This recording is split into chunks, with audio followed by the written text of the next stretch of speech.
자, 오늘은 2명 있는 수업에서 2명 다 빠졌기 때문에 혼자 무인 수업을 하는데요. 일단 유원이가 제출한 과제 문제 중에서 몰라서 오픈 문제 중에 조금 어려운 문제를 풀이를 하고요. 그 다음에 나가야 될 2강 파트 수업 내용을 좀 정리할게요. 꼭 영상을 봐야 되고요. 영상을 꼼꼼하게 본 다음에 그 내용들 토대로 2강 과제를 해오셔야 됩니다. 물리학 역학 파트 앞부분이 되게 어렵고 특히 1강, 2강에 대한 내용이 전체적으로 좀 중요한 데다가 어렵기 때문에 꼭 복습들을 하셔야 되고요. 모르는 것들은 꼭 질문을 하시고 공부 좀 해보시면 좋을 것 같습니다. 자, 우리 지난 시간에 뭐에 대해서 정리했었냐면 운동에 대해서 쭉 정리를 했었고요. 이 운동이라는 걸 표현하는 여러 가지 물리량들에 대해서 정리를 했었어요. 그죠? 그래서 변이와 그 다음에 속도 그리고 가속도라고 하는 물리량들의 뜻과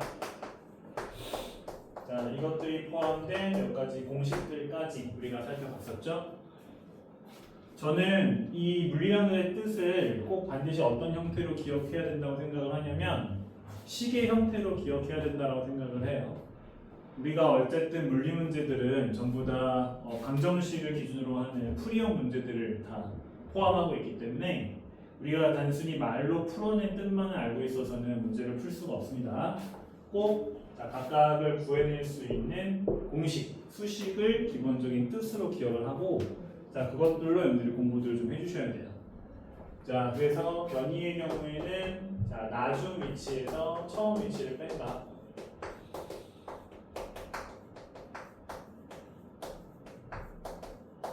자, 또는 운동 과정에서 전체 과정의 변이의 총합. 자, 이렇게 우리가 정리할 수 있다고 얘기했었고요. 자, 그 다음에 자, 속도의 경우에는 시간분의 변이, 가속도의 경우에는 시간분의 자, 나중 속도 빼기 처음 속도.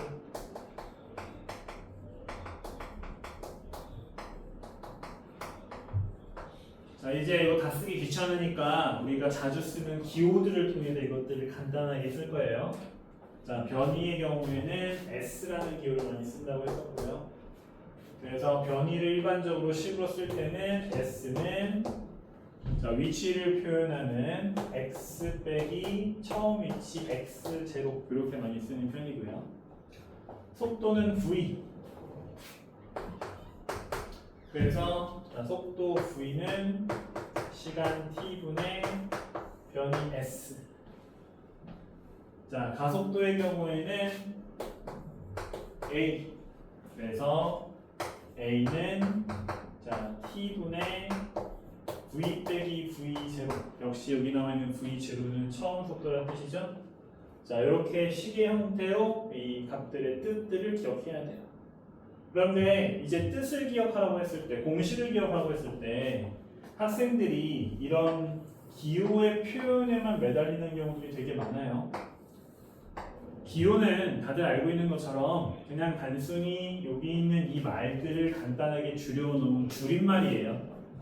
우리가 줄임말을 자주 쓰지만 그 줄임말의 뜻을 모르면 그런 말을 쓰는 의미가 없죠. 반드시 이 줄임말이 어떤 정확한 의미를 갖고 있는지 매치가 돼야 되고요. 그리고 각각의 물리량을 표현하는 물리량의 또 다른 뜻. 위치라고 하는 건 뭐지? 위치라고 하는 거는 우리가 좌표로 표현할 수 있는 어떤 물체가 있는 곳이야. 그죠? 자, 그 다음에 속도. 속도라고 하는 건 뭐였냐면 얘는 우리가 어떤 방향이라는 걸 표현할 운동이라는 걸 표현할 때 되게 중요한 애였어. 자, 이렇게 각각의 정의들을 포함하는 자, 여러 가지 물리량들의 속뜻까지 다 정리를 해놓는 게 우리가 개념을 정리한다라는 뜻이에요. 암만 이거 외워봤자 문제를 풀 때 쓸 수가 없어요. 여기 나와 있는 이 문자들의 뜻을 모르면 문제를 풀 수가 없습니다. 자, 반드시 자, 이 뜻들을 하나하나 정리를 해주셔야 되고요. 그러니까 물리가 어려운 거예요. 요거 외워서 문제를 풀 수 있으면 쉽죠. 그죠? 자, 이런 것들까지 우리가 외워줘야 되기 때문에 물리가 어려운 거야. 자, 이런 물리량을 같이 배우면서 우리가 되게 뭐가 중요했었냐면 그래프가 되게 중요했었어요. 그래서 이 그래프라고 하는 것에 대해서 우리가 역시 정리를 쭉 했었죠. 그래프는 워낙 다양한 그래프들이 존재하기 때문에 이것들을 전부 다 외우는 거 뭐 사실 엄청 많다고 해도 개수가 무한하진 않으니까 외우는 건 나쁘지 않고요. 외워서 풀어도 좋고 그래프의 기본 원리를 기억해도 괜찮아요. 그래프는 무조건 제일 먼저 확인해야 될 건 바로 x축과 y축의 물리량 종류예요. 여기에 뭐 써져 있는지 확인 제대로 안 하면 문제를 제대로 풀 수가 없습니다. 반드시 x축, y축에 뭐가 써져 있는지를 확인하고 자, 그 다음에 그래프의 특징을 봐야 돼요. 여러분들 그래프 읽는 거 수업에서 정말 많이 쓰는데 생각보다 잘 못해요. 그죠? 그래프를 읽는다는 게 무슨 뜻이에요? 자, 그래프가 이렇게 있는데 자, 여기가 1이고 여기도 1이에요. 자, 여기가 시간이고 x축이 시간이고 y축이 위치래요. 그러면 우리는 이 그래프 위에 있는 이 1,1이라고 하는 요 점 어떻게 읽을 수 있어요? 시간이 1일 때 위치가 1이야 라고 읽을 수 있잖아요.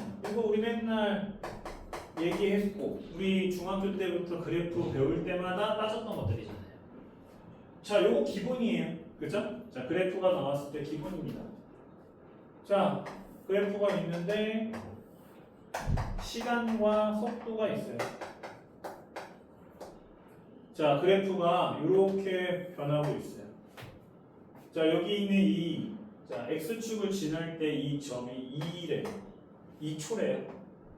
그러면 우리 이렇게 질문할 수 있죠? 자, 이거 2초일 때 자, 속도의 부호가 바뀐다.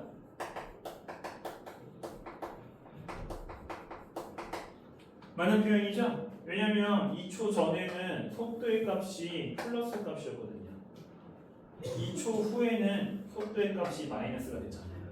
속도의 거 바뀌었죠? 자, 요거 전혀 우리가 배우지 못한 어려운 내용 아닙니다. 중학교 때부터 했던 거예요. 자, 요게 된 상황에서 우리는 그래프에서 새로 우리가 이용할 수 있는 값을 확인할 수 있습니다. 바로 기울기와 이 그래프가 x축과 이루는 넓이죠.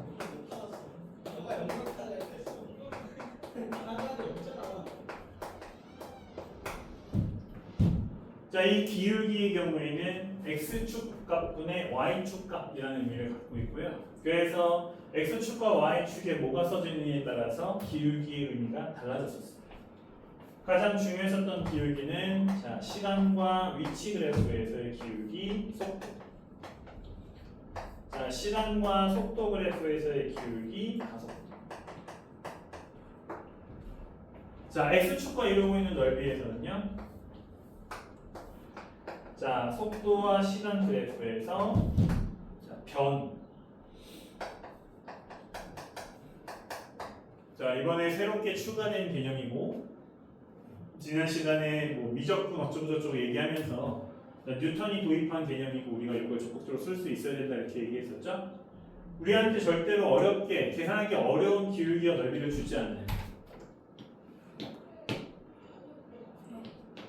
무슨 소리시죠?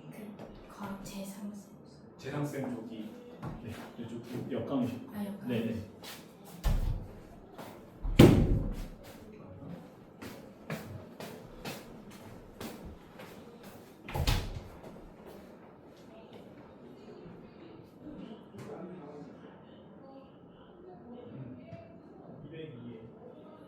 네.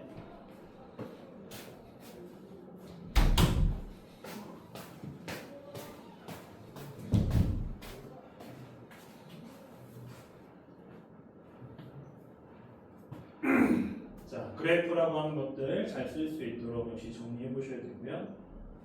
자, 그 다음에 이제 우리가 두 가지 운동, 등속도 운동과 등가속도 직선 운동을 배웠고, 그 중에서 이 등가속도 직선 운동의 경우에는 자, 그래프 말고도 공식이라는 걸 이용할 수 있었어요. 자, 총 4가지 공식을 강조했었고, 자, 역시 여기 있는 약자들의 뜻을 풀어서 사용할 수 있도록 여러분들이 연습을 해 주셔야 돼요. 연습을 해보고 안 되는 것들은 물어보면 됩니다. 이거 어떻게 써야 되는지 모르겠다. 이런 것들을 질문을 해주는 거고요. 물리학의 역학은 원래 오래전부터 많은 선배들이 전부 다 벽으로 느꼈던 파트예요. 여기를 넘기가 진짜 힘들고 어렵습니다. 특히 이 내용을 처음 배우는 사람들의 경우에는 정말 힘들어요.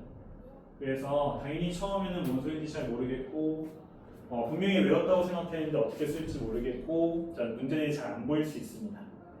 자, 그럴 때 그냥 포기하면 안 되고요. 이것저것 부딪혀 보고요. 그 다음에 질문해서 정리할 수 있어야 돼요. 자, 그래서 아까 얘기했던 대로 지원이가 올린 과제 문제들 중에 몇 문제 틀린 문제들 위주로 풀이를 좀 하고요. 자, 그 다음에 오늘 진도를 나갈 겁니다. 일단은 그래프 문제 중에서 틀린 문제를 한번 좀 볼 건데요. 42번과 44번 문제 있거든요. 이 중에서 42번 문제 한번 풀어볼게요. 자, 42번 문제 보시면 그래프가 하나가 보이고 있습니다. X축은 시간, Y축은 위치로 표시되는 그래프고요. 자, 요 그래프에서 자, 이렇게 그래프가 그려져 있습니다. 자, 그래서 4초에 6초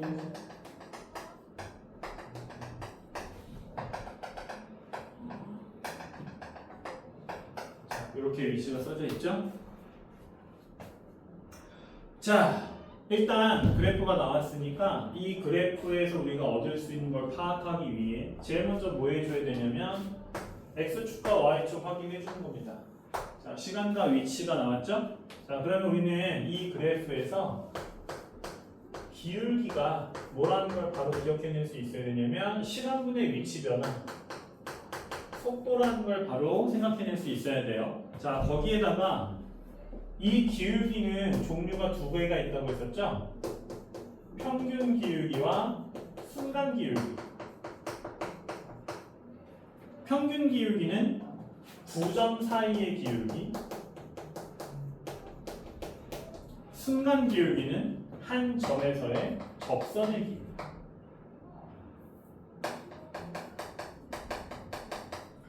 이제 기울기가 속도니까 평균 속도, 순간 속도라는 말로 바꿀 수 있을 거예요. 순간 속도, 뭘 의미하죠? 말 그대로 내가 보는 순간에 이 물체가 얼마나 빨리 어디로 움직이고 있느냐. 이 물체가 내가 보는 순간에 어떤 속도를 갖고 있느냐. 자, 이런 얘기가 된다는 거예요. 당연히 우리 이 곡선에서 문제에서 알려주지 않은 순간 접선의 기울기를 구할 수 없습니다. 다만 대략적인 크기는 충분히 파악할 수 있죠. 분명히 이 그래프를 잘 보면 처음 0초에서부터 접선의 기울기를 하나씩 좀 그려보는 거예요. 그러면 이 기울기의 크기가 점점 어떻게 되고 있다는 거, 줄어들고 있다는 것은 충분히 우리가 파악할 수 있습니다. 이 값이 몇인지 모르지만 이 값의 변화는 파악할 수 있다는 거죠. 어떤 파악이 가능해요? 점점 그 크기가 줄고 있다. 자, 기울기가 속도였죠? 속도의 크기가 점점 줄고 있다. 아, 무슨 뜻이다? 느려지고 있다. 그런데 자, 어디에 지나는 순간? 4초대를 지나는 순간, 위치가 20m가 된 순간, 그 다음부터 기울기가 좀 바뀌어요. 그죠? 기울기가 자, 이렇게 아래로 바뀌고 있죠. 선생님, 여기 있는 얘가 만약에 플러스 1이었는데 얘가 마이너스 3이 되면 작아진 거 아닙니까? 자, 우리가 배우는 벡터의 개념에서 우리 어떻게 하기로 했었죠? 앞에 있는 부호와 뒤에 있는 숫자를 따로 보기로 했었죠. 앞에 있는 부호는 방향을 의미합니다. 그죠? 그러면 우리가 따지는 크기를 따질 때 뒤에 있는 숫자만 나와요. 그렇게 보면 분명히 숫자 부호는 마이너스지만 뒤에 있는 숫자는 커지고 있죠. 몇 초 이후에 4초 이후에는 물체의 속도가 점점 빨라진다. 이렇게 우리가 얘기합니다. 자, 이런 식으로 그래프를 파악하는 연습들을 해주실 수 있어야 돼요. 자, 기억에 0초부터 4초까지의 평균 속력과 평균 속도의 크기는 같다. 자, 평균 속력과 평균 속도의 크기. 자, 요건 직접 구하라는 말이 아니에요.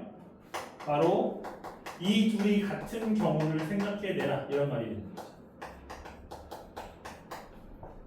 자, 평균 속력, 시간분의 이동거리, 평균 속도, 시간분의 변이. 이 둘의 크기가 같다. 언제냐 물어보고 있어요. 그런데 우리 앞에서 배운 적이 있죠? 평균 속력은 대개 평균 속도보다 커요. 딱 한 경우만 둘의 등호가 성립을 하죠. 어떤 경우였습니까? 바로 운동의 방향이 바뀌지 않았을 때. 자, 운동 방향이라는 게 뭔데요? 제가 지난 시간에 운동이라는 말을 어떻게 바꿔서 쓸 수 있어야 된다고 했었죠? 운동이라는 말, 속도라는 말로 바꿔 쓸 수 있어야 돼요. 방향은요? 부호라는 말로 바꿔 쓸 수 있어요. 속도는 이 그래프에서 뭔데요? 기울기입니다. 결국 해석하면 무슨 뜻이 돼요? 기울기의 부호가 바뀌지 않으면 이 둘의 크기는 같다. 이렇게 얘기할 수 있다는 거죠. 그런데 문제에서 분명히 뭐라고 했으니까 4초까지라고 했으니까 여기까지만 보는 거예요. 자, 기울기의 크기는 분명 줄어들고 있지만 여전히 오른쪽 위를 향하고 있죠. 자, 기울기의 부호는 플러스에서 바뀌지 않고 있어요. 자, 때문에 기억은 맞는 보기 이렇게 우리가 볼 수 있다는 거죠.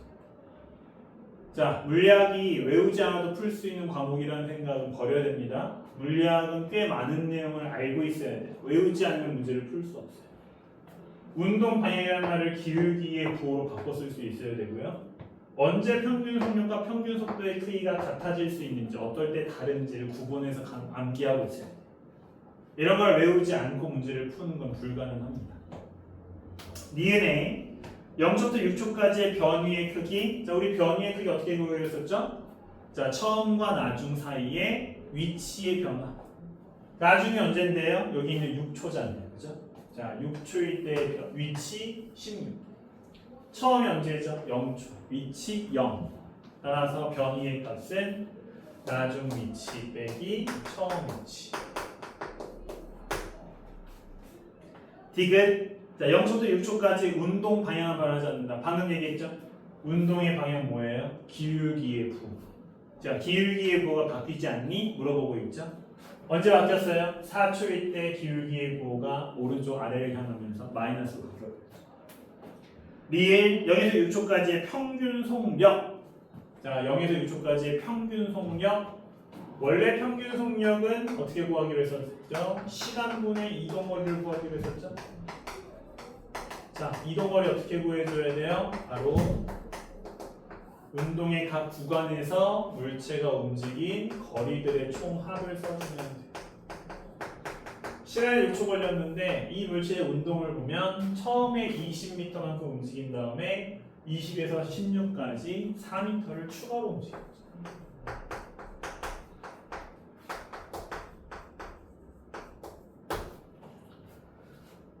자, 이런 식으로 여러분들이 문제들을 해결해낼 수가 있으셔야 됩니다. 42번 문제, 대표적인 시간과 위치 그래프를 이용한 문제고요. 자, 이런 식으로 해석을 해주면서 문제를 푸는 연습들을 해주게 되면 나중에는 그냥 눈에 보자마자 보여요. 얘가 뭘 물어본 것인지. 지금은 이런 걸 눈에 익히고 머릿속에 기억하는 과정이다. 천천히 풀 때 자, 이런 걸 기억하고자 노력하는 방식으로 공부를 해줘야 된다는 거죠. 자, 두 번째 문제는 24번 문제예요. 자, 그래프를 우리가 활용해서 문제 푸는 유형을 봤다면 공식을 활용하는 문제도 해결할 수 있어야 되죠. 등가속도 운동이, 등가속도 직선 운동임을 우리가 알고 있을 때, 자, 우리는 앞에서 정리했었던 공식들을 활용해서 문제 풀이를 조금 더 빠르게 해결할 수 있어요. 다만 이 공식은 등가속도 직선 운동을 하고 있을 때만 쓸 수 있는 것이니까 중간에 운동이 바뀌었는지 안 바뀌었는지를 꼭 확인해 봐야 돼요. 자, 문제 보시면은 처음에 30m/s의 속력으로 달리고 온 물체가 브레이크를 밟았어요. 속도가 일정하게 감소한대요. 이 말 자체가 무슨 뜻이죠? 바로 이 물체의 운동은 등가속도 운동이다, 등가속도 직선 운동이다 라는 것을 말로 썼습니다. 자, 문제 보시면 이 운동밖에 안 하고 있거든요. 자, 때문에 우리는 아주 단순한 등가속도 직선 운동이니까 그래프를 그려도 되겠지만, 자, 공식을 활용해서 문제를 풀어주면 좀 더 좋겠다 이런 생각을 해볼 수 있다는 거죠. 자, 그럼 일단 뭐가 생각나야 돼요? 자, 4개의 공식이 쭉 생각이 나셔야 돼요.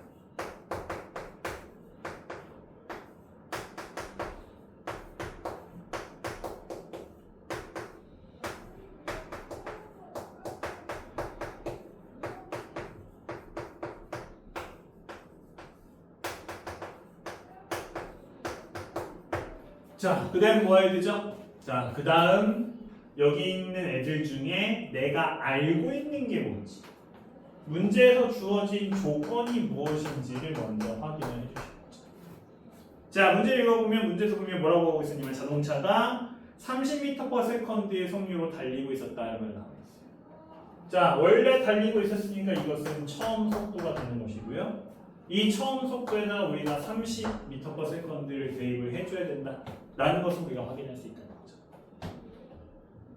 그랬더니 자, 등가속도 운동을 했고, 자, 일정한 거리를 움직였어요. 거리를 움직였대요. 변이를 알려준 거고요. 자, 변이가 90m라고 우리에게 알려줘. 자, 이 두 가지를 알고 있는 상태인 거예요. 자, 그 다음에 마지막에 뭐라고 나와 있냐면 정지하는 동안, 결국 얘는 정지했다는 거죠. 90m를 움직이는 과정에서 결국 이 물체의 속도가 0이 되었다는 사실을 우리에게 알려줍니다. 자, 우리한테 이렇게 처음 속도, 변이, 나중 속도를 알려줬다는 것을 문제를 풀면서 확인할 수 있어요. 자, 이제 조건을 확인했으니 내가 모르는 것도 바로 파악이 되죠.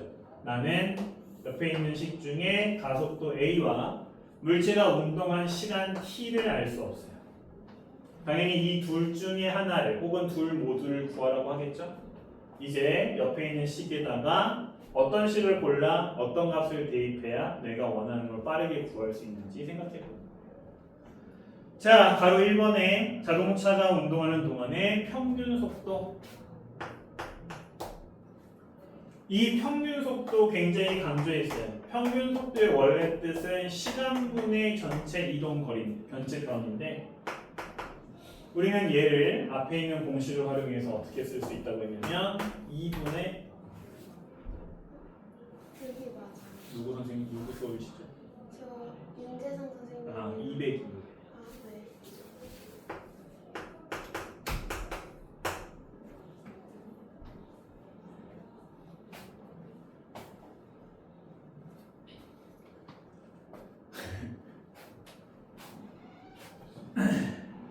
내가 혼자 수업하고 있으니까 따로 계속 들어오잖아. 자, 처음 속도와 나중 속도를 더한 걸 나누기 2해 주는 게 평균 속도의 뜻이다. 자, 이 공식이 정말 중요하다. 평균 속도를 구할 수 있는 등가속도 운동만의 아주 중요한 공식이다라고 강조를 했었거든요. 자, 우리는 두 가지 다 알고 있죠? 처음 속도는 30이었고 나중 속도는 0이 됐다는 걸 알고 있기 때문에 어렵지 않게 이렇게 평균 속도의 값을 구할 수 있어요. 그러면 자, 두 번째 나와 있는 시간 t도 아주 쉽게 구할 수 있죠. 왜냐? 방금 제가 써놨잖아요. 그죠?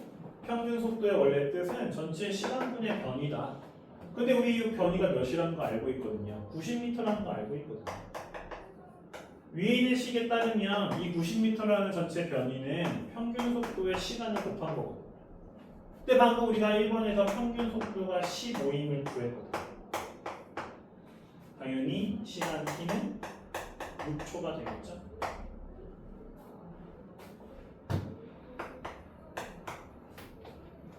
가속도의 경우는요.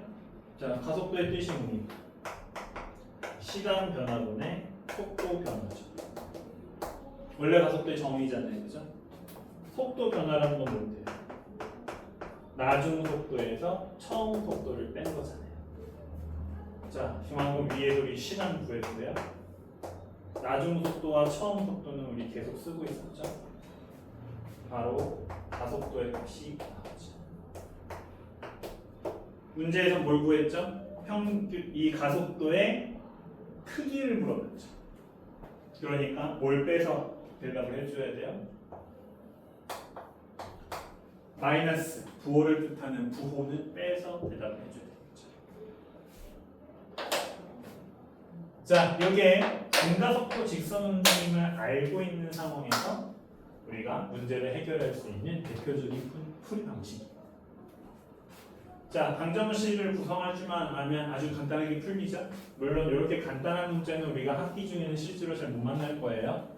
하지만 나왔을 때 이런 식으로 해결을 할 수가 있죠.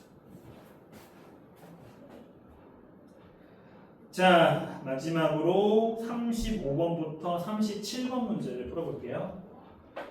자, 얘는 사실 A 세팅에 이해가 안 되는 좀 어려운 문제예요. 자, 여기 보시면 그림에서 자, 이렇게 빗면이 눈에 보여요. 자, 빗면 위에 뭐가 있냐면 자, 물체 A와 물체 B가 보여요.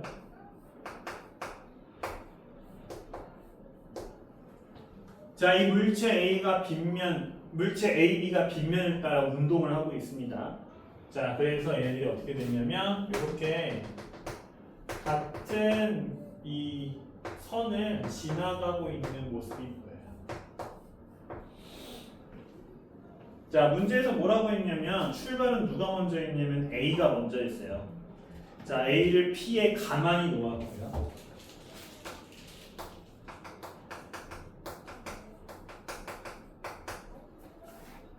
자, 그 다음에 위치 P에서 출발을 했습니다. 자, 그리고 B는 자, Q에 두었는데 여기에서 가만히 두지 않았어요. 어떻게 뒀냐면 자, V1이라는 속도로 출발을 했어요. 자, 그 다음에 얘네들 어떻게 됐냐면 움직이다가 얘가 언제 출발했냐면 A가 여기를 지날 때, 그죠? 여기를 지날 때 얘가 움직이기 시작을 했거든요.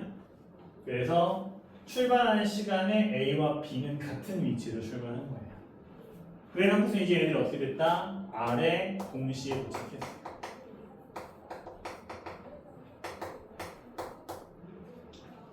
자, A가 더 많이 움직였죠? A는 지금 위에서 운동을 시작을 해서 일단 P에서 Q까지는 혼자 움직였어요.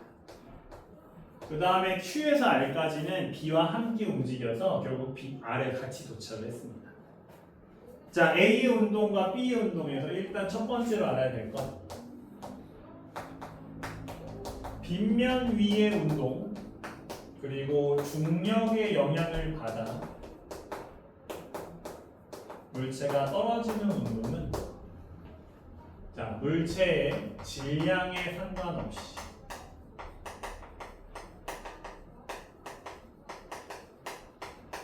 자, 가속도가 일정한 등가속도 운동. A와 B는 같은 빗면상이 있죠? 때문에 이 둘은 서로 다른 물체지만 가속도만큼은 똑같아야 된다라는 게 우리가 미리 알고 있어야 될 규칙이죠. 당연히 물체가 두 개니까 우리는 A와 B에 대해서 각각 식 또는 그래프를 그려줘야 돼요. 내가 그래프를 그린다면 A와 B 따로따로 그려줘야 되고요. 내가 식을 쓴다면 A와 B 따로따로 써줘야 돼요. 그런데 당연히 완전히 별개의 운동 두 개를 비교하면 우리가 어떤 답을 구할 수는 없겠죠? 이 둘 중 같은 게 무엇인가? 자, 요걸 파악하는 게 문제풀이의 핵심이에요.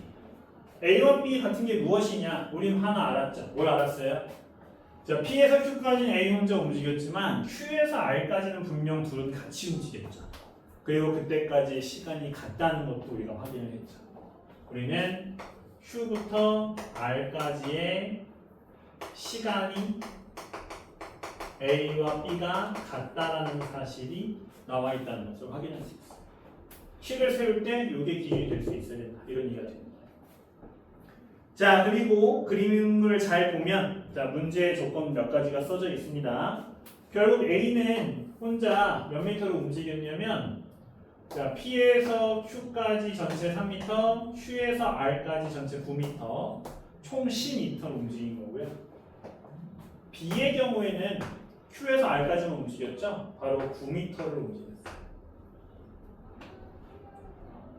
자, A의 경우에는 위에 있는 PQ 구간과 QR 구간의 시간이 다르죠? 자, 우리 이거를 이렇게 구분 한번 해볼게요. T1과 T2. 그런데 우리가 방금 B가 움직인 시간이 T2라는 거 알고 있잖아요. 그죠? 둘은 같은 문자로 쓸 수 있다. 이게 이제 같은 게 무엇인지 파악하는 거예요. 자, 그 다음에 속력이 나와 있어요. A의 경우에는 자, 마지막 R에 도착했을 때 속력이 12m/s이 나와 있죠.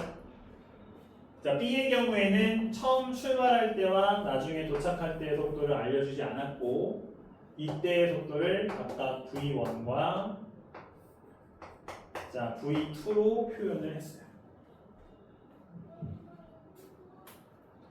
자, 이제 문제에서 뭘 물어보고 있냐면 자, A의 가속도 35번의 1번에서는 A의 가속도를 먼저 물어보고 있습니다. 자, 당연히 우리 방금 얘기했던 것처럼 이 물질 운동이 등가속도 운동이니까 푸는 방법을 정해줘야 되겠죠? 그래프로 문제를 풀어도 되고요. 자, 그 다음에 식으로 문제를 풀어도 돼요. 만약에 그래프로 문제를 푼다면 여러분들 어떻게 풀어야 될까요? 여러분들이 그려야 될 그래프는 정해져 있어요. 무조건 무슨 그래프를 그려줘야 된다? 시간과 속도 그래프를 그려주셔야 됩니다. 우리가 어떤 문제를 풀기 위해서 그래프를 그려야 될 상황에서는 다른 그래프는 그릴 필요가 없습니다. 이 그래프만 그려줄 수 있으면 돼요. 우리는 A 운동 그래프로 표현할 수 있죠? 자, A는 처음에 속도가 0에서 출발을 했고요. 전체만큼 시간이 얼마만큼 걸릴지 모르겠지만 Q까지의 시간 T1과 R까지의 시간 T2 자, 이렇게 시간 두 개가 흐르는 걸 확인할 수 있고요. 등가속도 운동이었기 때문에 이 운동은 이렇게 직선의 그래프로 표현할 수 있다는 거 우리 지난 시간에 정리했었어요. 자, 그리고 우리는 이 속도의 크기가 몇에 도달하는지까지 알 수 있죠. 자, 그리고 이 그래프의 넓이 알고 있어요. 그죠? 이 그래프의 넓이 몇입니까? 당연히 이 그래프의 넓이는 그래프의 변이 12m가 되겠죠. 자, 그럼 밑에 나와 있는 밑변의 길이가 나왔네요. 자, 높이가 10인데 넓이가 12가 되려면 밑변의 길이 2 돼요. 자, 우리는 T1과 T2를 더한 전체 시간이 2초임을 구할 수 있죠. 자, 바꿔 쓸게요. 헷갈리니까. 자, 그러면 이제 우리가 구하고 싶은 첫 번째 답 가속도 구할 수 있죠. 가속도는 이 그래프의 기울기이며 x축의 변이랑 2분의 y축의 변이랑 12로 그 기울기의 크기를 구해낼 수가 있어요.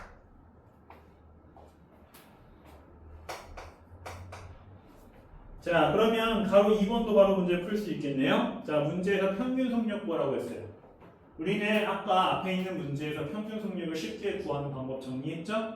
어떤 방법을 써도 상관없습니다. 공식을 활용해도 되고요. 원래 평균 속도의 대신 시간분의 전체 변이를 사용해도 되지 않습니까? 어차피 우리가 다 구해놓은 값이기 때문에 여러분들 어렵지 않게 평균 속도의 크기 구해낼 수 있겠죠. 자, 걸린 시간 구하래요. 어디서 어디까지? P에서 R까지 방금 위에서 구해놨습니다. 간단하죠? 자, 그래프를 안 그려도 돼요. 어차피 단수는 등가속도 운동만 하고 있기 때문에 그냥 공식에 바로 넣어서 계산해도 됩니다. 편한 방식, 자기가 잘 할 수 있는 방식으로 쉽게 풀 수 있으면 되고, 중요한 건 이 방법을 보지 않고, 그죠?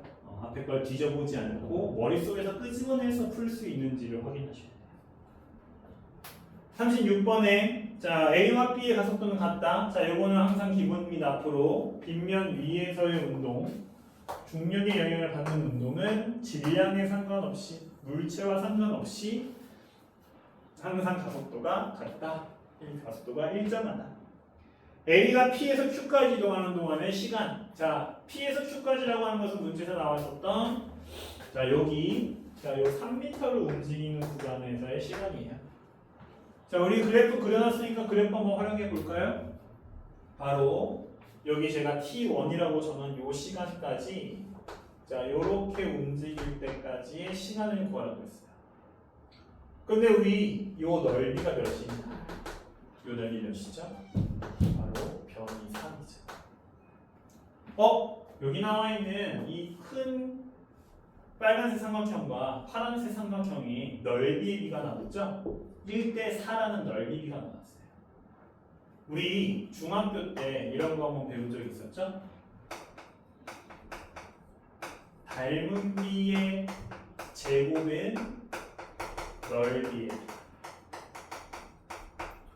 위에 나와 있는 이 파란색 삼각형과 빨간색 삼각형은 서로 닮음이죠. 그런데 둘의 넓이가 1대4. 그 말은 닮음비는 몇 대 몇이다? 1대2. 자, 그러면 우리는 밑변의 길이가 2라는 사실을 알았었기 때문에 이 파란색 삼각형의 밑변의 길이는 1이 돼야 되겠죠? 자, 그러면 Q에서 R까지도 1초만큼 걸린 거네요. 근데 우리 아까 뭐라고 했죠? 이 둘이 움직인 시간 T2의 크기가 같다고 했죠? 방금 제가 말한 1초가 T2예요. 37번. 그러면 이제 우리는 기억의 답을 바로 풀 수 있습니다. B의 평균 속도, 평균 속도의 뜻이 뭔데요? 시간분의 전체 변이. Q에서 R까지 B가 1초만큼 걸려서 움직였다는 거 알았고, 둘 사이의 거리 9m라는 거 알았어요. A가 Q를 통과할 때의 속력, 자, 여기 속력을 구하라는 거죠. 우리 방금 이 삼각형이 닮음이라는 거 알았어요. 자, 빨간색 삼각형의 높이가 12였기 때문에 우리는 파란색 삼각형의 높이는 6이라는 사실을 구할 수 있겠죠.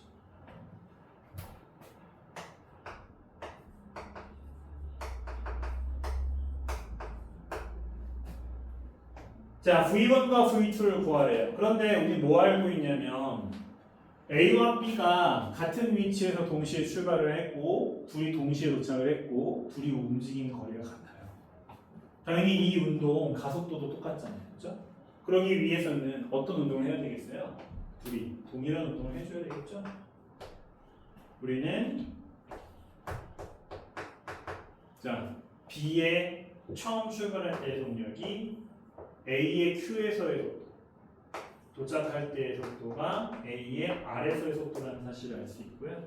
이건 우리가 방금 위에 있는 그래프에서 각각 6과 12임을 이미 확인을 했죠.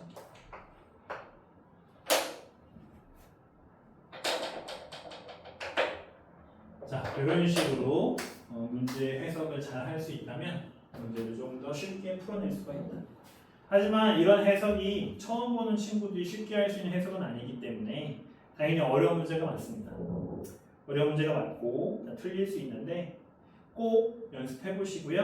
자, 그다음에 비슷한 다른 유형들도 한 번씩 정리해 보시면서 자, 이런 문제들 어떻게 풀어야 될까 한 번씩 고민해 보시면 참 좋을 것 같아요.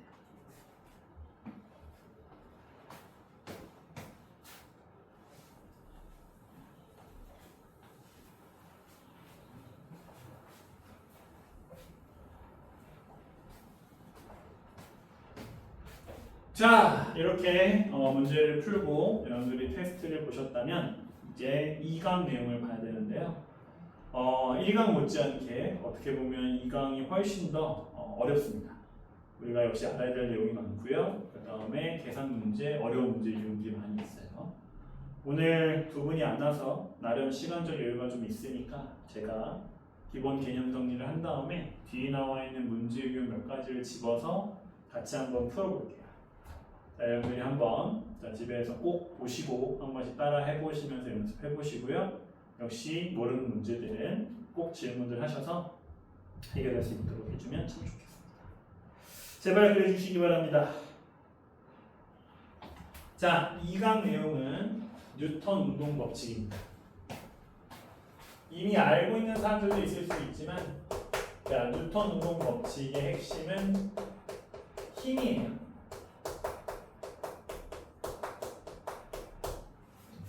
자, 우리가 통합과학 1에서 잠깐 배웠었던 이 힘이라고 하는 물리량이 물체 운동에 어떤 영향을 끼칠 수 있지? 라고 우리에게 물어보는 혹은 알려주는 법칙이라고 볼 수 있겠죠.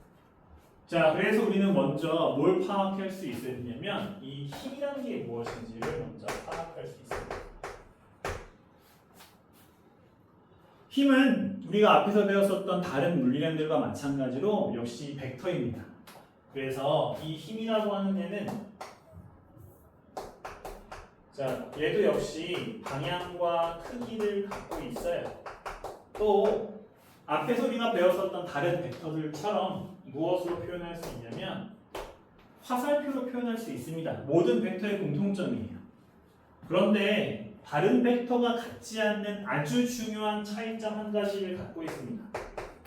이 힘은 방향과 크기 외에 아주 중요한 요소 한 가지를 더 갖고 있고요. 때문에 다른 벡터들은 방향과 크기만을 갖고 있는 물리량이라고 얘기하지만 힘은, 자, 힘의 3요소라고 해서 꼭 갖고 있어야 될 걸 3개를 꼽게 돼요. 자, 그게 바로 무엇이냐? 방향 크기와 더불어서 작용점.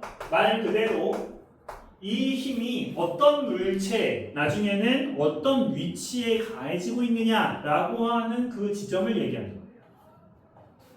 자, 이것이 힘이라는 벡터만의 아주 중요한 차이점이고요. 우리가 항상 어떤 힘과 관련된 문제를 풀 때 주의 깊게 봐줘야 될 부분입니다. 그래서 힘은 항상 작용점을 정확하게 표시한 형태로 나타나줘야 됩니다. 꼭 이 점이 어딘지가 중요하고요. 때문에 이 힘은 다른 벡터들과는 다르게 함부로 위치를 옮길 수 없어요. 작용점이 바뀌면 안 되거든요.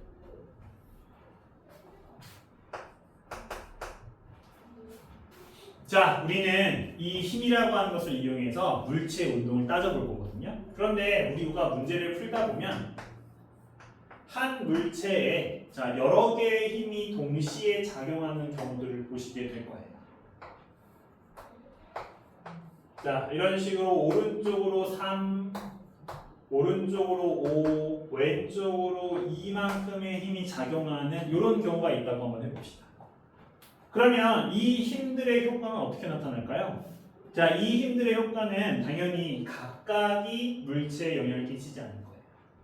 약간 말이 이상할 수 있는데 이 각각의 형태가 따로따로 나타날 수 없다는 거죠. 당연히 물체가 하나인데 운동이 이렇게 다르게 나타날 수는 없을 거 아니에요.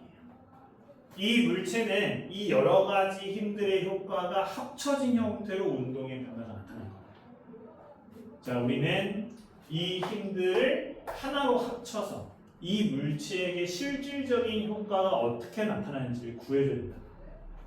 자, 이렇게 여러 개의 힘들이 한 물체에 작용하고 있을 때 이 여러 개의 힘들의 효과를 하나로 합친 최종적인 힘, 자, 이걸 우리는 알짜임 또는 합력이라고 부르고요. 이 알짜임을 구하는 과정을 힘의 합성이라고 합니다.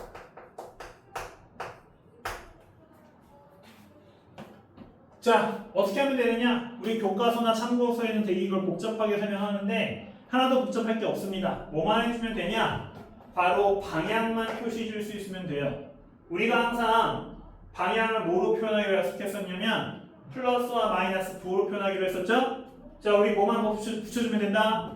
이 값들이 어떤 부호를 갖고 있느냐, 어떤 방향을 갖고 있느냐만 표시를 해줄 수 있으면 된다는 거예요. 그런 다음에 뭐 해주면 된다? 다 더하지면.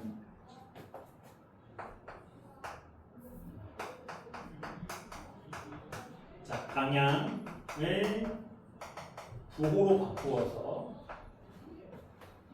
자 이것을 크기와 함께 그냥 더해주면 됩니다. 자 그러니까 반드시 이 방향을 부호로 표시하는 과정을 잊으면 절대 안 되겠죠. 그런데 아까 아주 중요한 힘의 3요소 얘기했었죠? 힘은 작용점이라고 하는 중요한 요소를 갖고 있어요. 자, 이 힘의 합성에도 작용점은 중요한 역할을 합니다. 반드시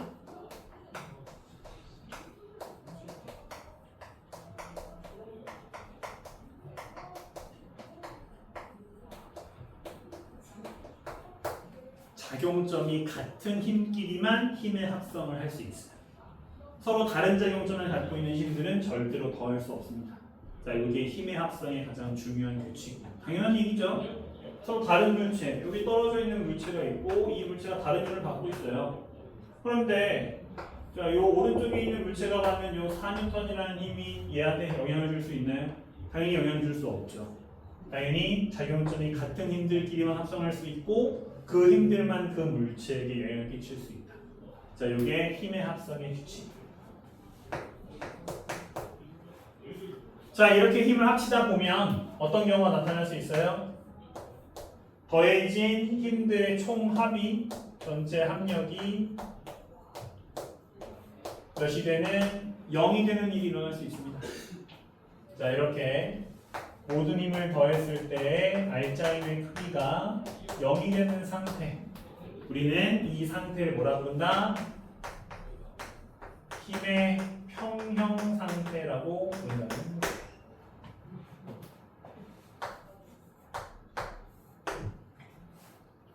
자, 아주 중요한 표현이고요. 이미 사실 우리가 알고 있는 말이죠. 자, 힘의 평형 상태, 알짜임이 0인 상태. 자, 이제 우리는 힘의 합성, 힘의 특징이 무엇인지를 쭉 정리했어요. 자, 기본적인 방법들이 이렇고요. 우리가 좀 더 어려운 내용들도 있을 수 있지만 일단은 가장 기본적인 내용들 위주로만 일단 정리를 좀 해봤습니다. 자, 그런데 이 힘이라고 하는 것이요, 상당히 다양한 종류를 갖고 있어요. 그리고 이 힘의 종류들마다 주의해야 될 상황들이 몇 가지씩 있습니다. 그래서 이 힘의 종류들을 좀 살펴볼 건데, 자, 힘의 종류는 정말 많지만 그래도 그것들을 다 다룰 수는 없으니까 이번 문제를 풀 때 가장 중요한 세 가지 힘만 다뤄볼게요. 자, 세 가지 힘의 이름부터 보시면 첫 번째 중력입니다. 자, 중력은 이미 우리 통합과학 1에서 배운 적이 있죠? 하지만 우리 통합과학 1에서 배웠던 것보다 오히려 범위를 줄여서 간단하게 정리할 거예요.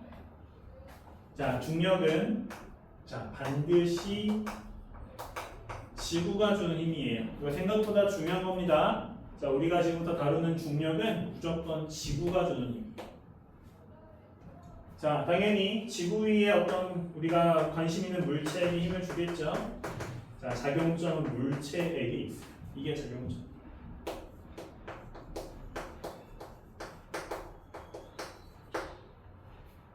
자, 힘의 방향이에요. 힘의 방향은 지구 중심 방향이라고 우리가 통합과학에서 배웠었죠. 근데 이제부터 우리는 물체가 이렇게 평면 위에 올려져 있는 경우만 볼 거거든요. 때문에 우리는 항상 이 지구 중심 방향을 뭐라고 바꿔 표현할 거냐면 연직 아래 방향, 지면에 대해서, 미안해요. 자, 지면에 대해 연직 아래 방향이라는 표현을 쓸 거예요. 자, 힘의 크기는 역시 통합과학에서 배웠던 것처럼 질량 곱하기 중력과 속도. 다만 우리 통합과학에서는 이 중력과 속도를 항상 9.8이라는 숫자를 썼었는데 우리는 이제 더 이상 9.8이라는 숫자 쓰지 않고 질량을 뜻하는 기호 m, 중력 가속도를 뜻하는 기호 g, mg라고 쓸 거예요. 중력의 특징은요, 얘는 무조건 있는 힘이라는 거예요. 얘는 없을 수 없어요. 우리는 무조건 다 지구 위에 있는 물체니까. 중력은 문제에서 무중력 상태의 우주다라는 말을 쓰지 않는 이상 항상 존재해야 돼. 물체가 있으면 일단 중력부터 그리고 봐야 된다는 거죠. 물체가 두 개가 이렇게 놓여져 있다. 그러면 여러분들은 얘가 중요하든 안 중요하든 머릿속에 무슨 생각이 들어야 돼요? 얘네들이 둘 다 중력을 받고 있어 라는 생각을 할 수 있어야 된다. 뒤에서 우리가 아주 중요하게 다룰 거라도 다시 한번 강조하지만 힘을 주는 애가 누구냐면 지구예요. 지구가 주는 힘이 중요해요. 특히 많은 학생들이 물체가 바닥을 누르는 힘을 이 중력이라고 생각하는 경우도 있는데 다시 한번 강조하지만 중력은 지구가 물체를 잡아당기는 힘입니다.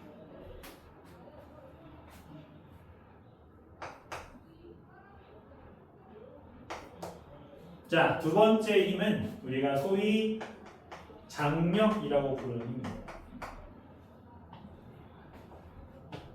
장력은 실이 혹은 줄이 물체에게 주는 힘이에요. 자, 얘는 무조건 실 또는 줄이 매달려 있어야 돼요. 무조건 물체에 달려 있어야 됩니다. 자, 우리가 앞으로 정말 많이 보게 될 상황이거든요. 자, 물체에 어디에 달려있든 실이 매달려 있고 이 실이 힘을 받아서 팽팽하게 당겨지고 있다면 장력이라는 힘은 존재한다라고 생각할 수 있어요. 자, 당연히 작용점은 물체에게 있는 것인데요. 자, 좀 더 정확하게는 자, 실 끝에 있다 생각하시면 좋아요. 실 끝에. 자, 방향의 경우에는 이 장력이란 말 자체가 잡아당기는 힘이라는 뜻을 갖고 있거든요. 그래서 이 실이 잡아당긴다라고 하는 개념을 여러분들이 연상해 보시면 쉬워요. 자, 실이 이렇게 매달려 있어. 그러면 이 실이 물체를 어디로 잡아당길까? 위로 잡아당기겠지? 자, 요게 장력의 방향이 됩니다. 자, 제가 지금 그린 것처럼 이렇게 물체의 오른쪽에 매달려 있는 실의 경우에 물체를 오른쪽으로 잡아당기게 됩니다. 그래서 잡아당기는 방향이라고 표현하는 게 가장 정확하긴 한데 여기 이제 문제에서 줄이 어떻게 달려있는지를 잘 봐야 되는 그런 말들이죠. 크기의 경우에는 중력 같은 이런 공식은 없어요. 하지만 아주 중요한 특징 하나를 갖고 있습니다. 일단 대개의 장력은 우리가 그 크기를 알 수 없는 경우가 많기 때문에 자, 우리는 얘를 장력 T 이런 식으로 기호로 많이 쓸 거예요. 자, 장력이 텐션의 이제 약자를 쓰기 때문에 대문자 T를 되게 많이 쓰는 편입니다. 자, 이 장력 T의 경우에는 그 크기를 알 수는 없지만 아주 중요한 특징 하나 갖고 있다는 거죠. 바로 같은 실 또는 줄에서는 항상 같은 크기를 갖고 있다는 규칙. 자, 뭔 소리냐면 실이 이렇게 두 개의 물체를 연결하고 있어요. 그러면 자, 여기 실이 두 물체에 붙어 있으니까 이 물체들은 각각 실이 잡아당길 힘으로 방향으로 힘을 받겠죠. 당연히 이 장력의 크기를 몰라요. 하지만 우리는 이렇게 얘기할 수 있다는 거죠. 같은 실이니까 같은 장력의 크기를 합니다.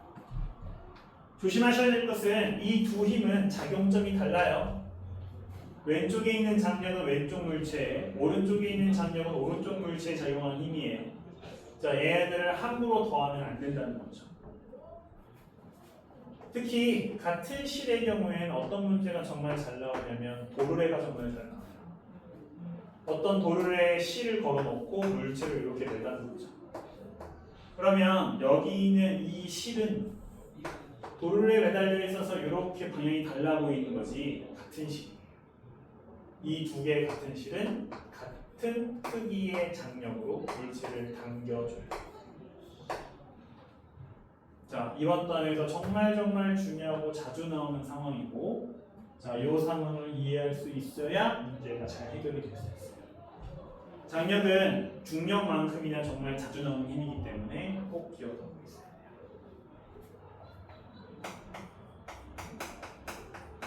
자, 마지막 힘은 수직폭력입니다.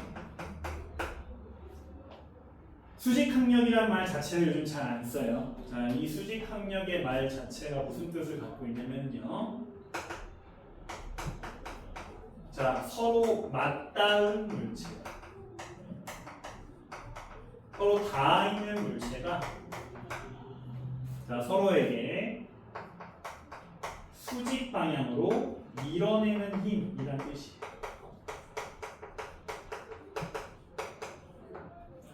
수직항력의 핵심은 무조건 맞닿아 있으면 작용할 수 있다. 자, 제가 이렇게 물체 두 개를 그려볼게요.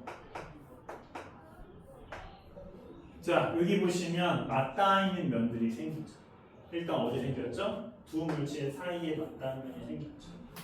그러면 우리는 이 둘 사이에 서로를 밀어내는 힘이 있어야 된다고 생각한다는 거예요. 어디랑 또 맞닿았죠? 각각 물체의 바닥과 맞닿았죠. 그러면 이 바닥을 중심으로 이렇게 밀어내는 방향으로 힘이 작용합니다. 마찬가지로 옆에 오른쪽에 있는 물체도 맞닿았죠? 그러면 이렇게 두 물체가 서로를 밀어내는 거고, 무조건 닿아 있으면 밀어낸다. 자, 수직항력의 뜻이. 대부분의 이 수직항력을 어떻게 잘못 알고 있냐면 바닥이 물체를 밀어올리는 힘이라고 잘못 알고 있어요. 하지만 맞닿아 있으면 무조건 밀어내요. 그게 바닥이 아니어도 밀어낼 수 있어요. 무조건 닿아 있으면 밀어낸다. 자, 이 세 가지 힘은 이번 가운의 문제를 풀기 위해 꼭 알아야 될 아주 중요한 힘들이에요. 자, 이 힘들의 특징들. 그래서 물체의 어떤 상황이 그림으로 나왔을 때 여기에 어떤 힘들이 작용하는지를 바로 파악할 수 있어야 돼요. 줄이나 실이 보인다? 장력이 있구나. 물체가 있네? 중력이 있구나. 어떤 두 개의 물체가 맞닿아 있구나? 수직항력이 있구나. 당연히 그 힘들 중에서는 문제풀이에 큰 쓸모가 없는 힘들이 있을 수 있습니다. 하지만 그건 나중에 우리가 문제를 풀면서 빠르게 파악하면 되는 거고요. 일단 우리가 처음 이 부분을 볼 때는 꼭 이렇게 힘들이 어떻게 존재할 수 있는지를 파악하는 연습을 해주셔야 돼요. 여기서부터 시작을 하셔서 조금씩 덜어내는 작업을 해주셔야지 처음부터 다 덜어내는 작업부터 시작을 하게 되면 오히려 혼동이 될 수 있습니다. 자, 이것 외에도 많은 힘들이 존재하지만 일단 가장 중요하고 자주 나오는 힘들부터 봤으니까 세 가지의 특징들 잘 정리해 보시고요. 자, 이런 여러 가지 상황들에서 어떻게 힘을 찾을 수 있는지도 같이 정리해 보시면 참 좋을 것 같습니다. 잠깐만 쉬고 할게요.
자, 이어서 계속 힘에 대해서 정리해 볼게요.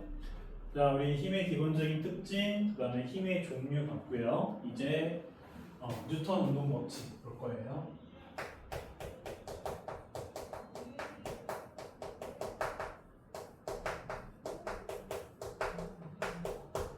제일 처음에 얘기했던 것처럼 뉴턴 운동 법칙은 힘이 운동에 어떤 영향을 주느냐라고 하는 것을 알려주는 그런 규칙들이에요.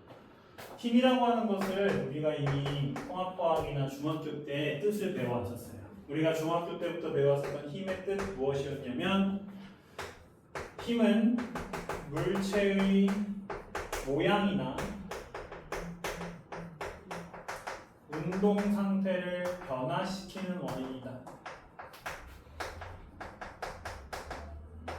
자, 이렇게 우리가 정리를 했었어요. 자, 우리는 이 중에서 이 모양의 변화에 대해서는 잘 다루지 않아요. 어렵기 때문에. 그래서 아주 제한된 경우를 제외하면 이거 우리가 다루지 않을 겁니다.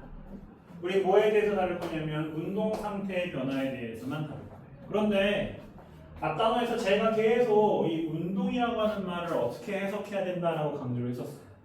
이 운동은 바로 속도라는 말로 해석을 할 수 있다라고 여러 번 얘기했었습니다.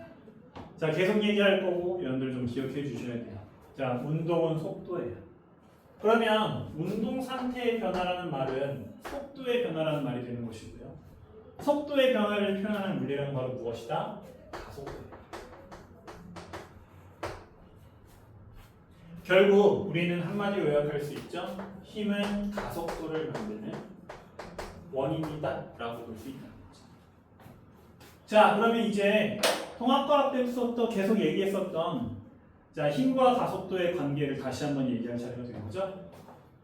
일단 물체에게 가해지는 실질적인 힘을 우리가 알짜 힘이라고 불렀어요.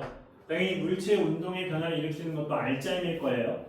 이 알짜 힘이 만약 존재하지 않는다면, 즉 힘의 평형 상태라면 당연히 이 힘에 의해 만들어지는 가속도 역시 없어야 돼요. 자, 가속도가 없으니까 어떻게 돼야 되죠? 속도 변화가 없죠? 자, 속도 변화가 없다는 얘기는 속도가 일정하다는 말이 되는 거죠. 여기서 굉장히 중요한 것은 속도가 일정하다와 속도가 0이 된다는 말은 전혀 다른 말이라는 거예요. 변화가 없는 것이지 속도 자체가 0이 된다는 게 아니죠. 정지한다는 게 아니에요. 자, 정지가 아닙니다. 자, 우리는 이렇게 속도가 일정한 운동을 앞에서 뭐라 불렀었냐면 등속도 운동, 등속 직선 운동이라고 불렀었죠.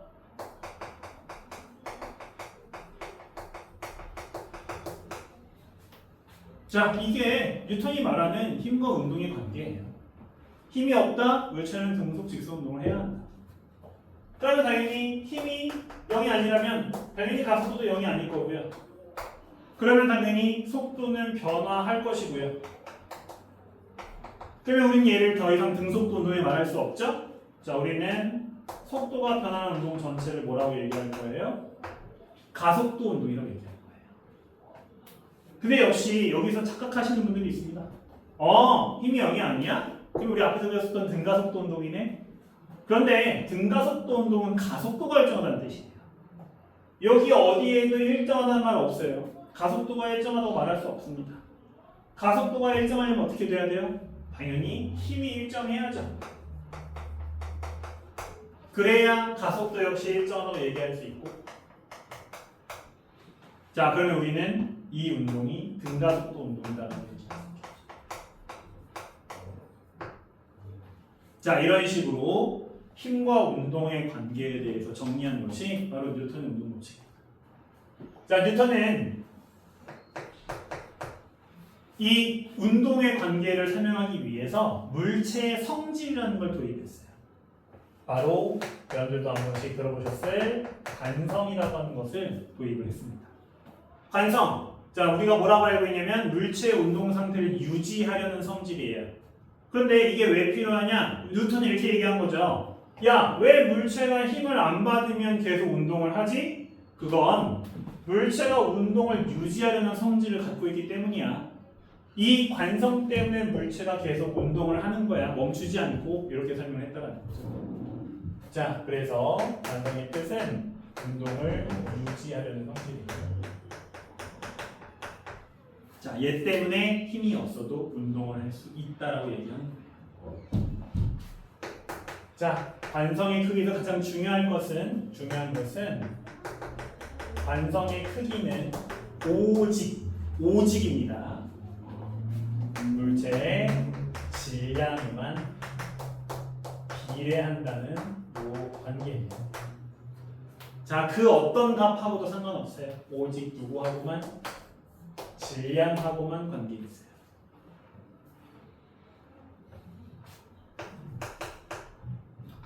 자, 그러면 이번에는 무슨 차례입니까? 자, 관성. 물체가 힘을 안 받을 때는 운동을 유지해야 돼. 힘이 0일 때에 대한 설명이었죠? 그러면 이제 뭐에 대한 설명이 나와야 돼요? 힘이 0이 아닐 때를 설명해 줘야 되겠죠? 이미 얘기했습니다. 힘이 0이 아니라면 뭐가 생겨야 된다? 가속도가 생겨야 된다. 자, 물체의 가속도는 힘에 비례하는 거예요. 근데 뉴턴이 이런 얘기도 했어요. 야, 물체의 관성이 크면 운동이 잘 안 변해. 그래서 우리는 최종적으로 다음과 같은 식을 만들어냈죠. 자, 물체의 가속도는 힘의 크기에는 비례하지만 관성을 의미하는 질량에는 반비례한다. 분수식 보기 안 좋으니까 자, 요렇게 바꿔 쓰자. 자, 이게 바로 가속도 법칙. F는 ma. 자, 제대로 읽어야 돼요. F는 ma라고 기억하고 있으면 안 됩니다. 알짜 힘, 물체의 실제적인 운동의 변화를 일으키는 알짜 힘은 물체의 관성을 뜻하는 질량과 그 물체의 가속도의 곱이다. 자, 이렇게 여러분들이 정확한 뜻을 기억하고 있습니다. 그냥 힘이 아닙니다. 알짜 힘이에요. 물체의 가속도를 통해서 구할 수 있는 힘은 알짜 힘입니다. 자, 마지막으로 뉴턴은 힘의 특징 한 가지를 더 얘기했어요. 자, 힘은 상호작용이다.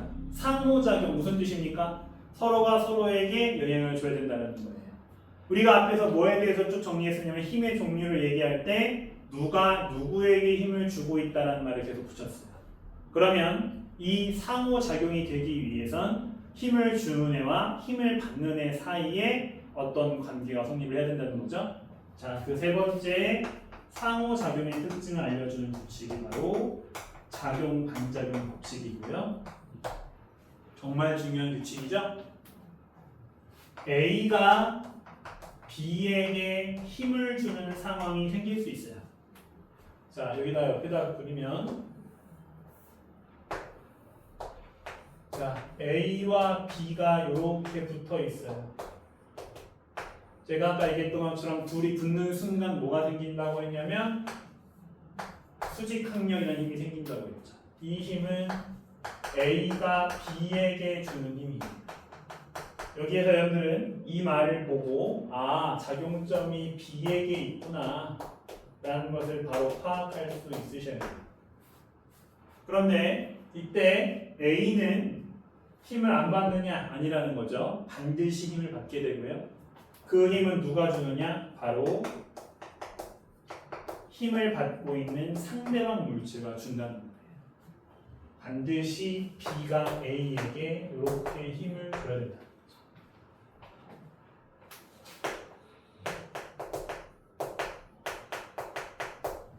자, 내가 만약 오른쪽에 있는 A가 B에게 주는 힘을 작용이라 쓴다면 왼쪽에 있는 B가 A에게 주는 힘을 반작용이라고 쓸 수 있어요. 그런데 이 둘 사이에는 아주 중요한 규칙이 한 가지가 있습니다. 바로 무엇이냐? 반드시 이 둘은 크기가 같아야 되고요.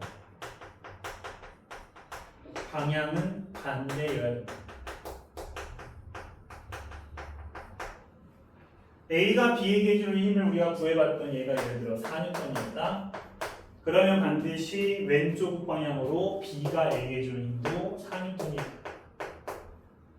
우리는 방향을 부호로 표현할 수 있다고 했어요. 자, 여기 있는 화살표의 방향이 오른쪽이에요. 여기는 4N을 플러스로 쓸 수 있겠죠. 그럼 반드시 반작용에 해당하는 B가 A를 주는 힘은 그의 반대 방향 마이너스로 붙어줘요. 자, 아주 중요한 규칙이고요. 우리가 앞으로 문제를 풀 때 정말 많이 활용하게 될 중요 규칙 중에 하나예요. 자, 이 규칙을 정확하게 파악할 수 있어야 되고요. 언제든지 쓸 준비가 되어 있어요. 자, 우리는 앞으로 이 힘의 성질들을 활용하고 앞에서 배웠었던 운동과의 관계성을 이용해서 굉장히 어려운 문제들을 풀게 될 거예요. 자, 처음부터 어려운 문제들을 풀진 않겠지만 점점점 난이도가 상승해 나가겠죠. 그때마다 여러분들은 오늘 정리했었던 기본적인 힘들의 규칙들을 최대한 정확하게 파악하고 있어야 되고요. 처음에는 이것들을 차근차근 한번 다 써본다는 느낌으로 적용을 시키는 연습을 해주셔야 돼요. 처음부터 간단한 문제풀이 과정을 만들기 위해 막 생략을 하면 안 됩니다. 자, 일단 모든 걸 쓸 수 있어야 생략도 가능한 거예요. 여러분들이 가능한 최대한 많은 정보들을 써줄 수 있으면 좋을 것 같고요. 그런 식으로 한번 연습들 좀 해보시면 좋습니다.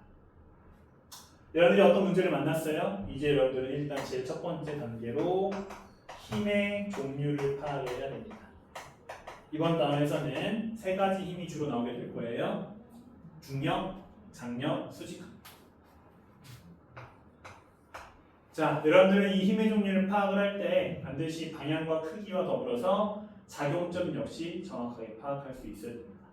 그러면 우리는 같은 작용점을 갖고 있는 힘들끼리 묶어서 알짜 힘을 구할 수 있습니다. 자, 이 알짜 힘을 구하는 과정이 가장 중요한 핵심 과정이 될 것이고요. 알짜 힘을 구하고 나면 이 알짜 힘을 이용해서 우리는 무엇을 이용할 수 있다? F는 ma라는 식을 이용해서 가속도 강등의 값을 구할 수 있겠죠? 이 가속도는 앞단원에 나왔었던 운동과 연결되는 부분이기 때문에 우리는 이렇게 구한 가속도를 이용해 물체의 운동과 관련된 정보들까지 파악해낼 수 있을 거예요. 자, 이런 과정들을 거쳐서 문제들을 풀어나가게 될 것인데 당연히 이렇게 말만 들으면 하나도 이해가 안 돼요. 되게 어려운 파트이기 때문에 그렇죠? 그래서 제가 몇 가지 예제 문제들을 같이 풀면서 기본적인 내용들을 한번 정리를 좀 해볼게요. 자, 제가 이거 문제 풀어드린다고 해서 모든 문제가 잘 풀리진 않겠지만 그래도 여러분들이 어느 정도 문제 풀이에 대한 기본적인 부분들을 확인해 보실 수 있을 것 같아요. 자, 일단 첫 번째, 자, 힘의 크기, 작용 반작용을 이용하는 문제 유형입니다. 꽤 많은 유형들이 이 문제에 해당하는데요. 난이도 조금 쉬운 문제에 해당함에도 불구하고 꽤 많은 학생들이 어려워하는 파트가 되겠습니다. 가장 기본적인 문제 위주로 볼게요. 자, 이렇게 A라는 물체와 B라는 물체가 자, 책상 위에 올려져 있습니다. 밑에 있는 게 여기 책상입니다. 자, A의 경우에는 질량이 2kg, B의 경우에는 3kg짜리 물체고요. 자, 당연히 책상 위에 가만히 멈춰 있는 자, 이런 문제의 상황입니다. 자, 우리는 이제 이 문제부터는 중력과 속도 G를 10m/s 제곱으로 계산을 할 거예요. 자, 이제 이런 문제가 나왔을 때 자주 물어보는 질문들이 있습니다. 자, 그 중에서 가장 쉬운 걸로 첫 번째, 자, B가 A에게 주는 힘의 크기를 구하시오. 자, 이런 질문이 나올 수가 있고요. 두 번째, 책상이 B에게 주는 힘을 구하시오. 이렇게 물어보는 문제가 있을 수 있습니다. 문제풀이 과정을 잘 알고 있는 학생들은 굉장히 빨리 풀 수 있는 문제지만 우리는 좀 천천히 풀어볼 거예요. 자, 앞으로 계속 이렇게 푼다고 생각하지 마시고요. 자, 익숙하지 않는 사람들이 처음 연습하는 과정이라고 생각해야 됩니다. 자, 첫 번째, 일단 문제에 존재하는 힘들을 찾는 겁니다. 물체의 질량이 나와 있고 중력과 속도의 크기가 나와 있죠. 여러분들이 일단 중력부터 표시를 해줄 수 있겠죠. A의 중력, 자, 아래쪽으로 적용하게 될 것이고요. 2와 중력과 속도 10을 곱해서 20N 구할 수 있을 거고. 자, 마찬가지로 B의 경우에도 자, 30N의 중력을 갖고 있다 구할 수 있습니다. 자, 여기가 핵심인데요. 자, 아까 제가 뭐라고 했었냐면 어떤 물체가 맞닿아 있는 순간부터 뭐가 생긴다? 힘이 생긴다고 했었죠. A와 B가 맞닿아 있기 때문에 이 A와 B 사이에 서로를 밀어내는 힘이 존재해요. 바로 수직항력이고요. 저는 이 수직항력을 이렇게 쓸게요. 자, 뭐라고 쓴 거냐면 B가 A에게 주는 힘 이렇게 쓴 거예요. 그런데 작용 반작용 법칙 또 수직항력의 그냥 기본적인 특징 때문에 밑에 있는 B도 힘을 받아야 됩니다. 바로 A가 B에게 주는 힘을 받아야겠죠.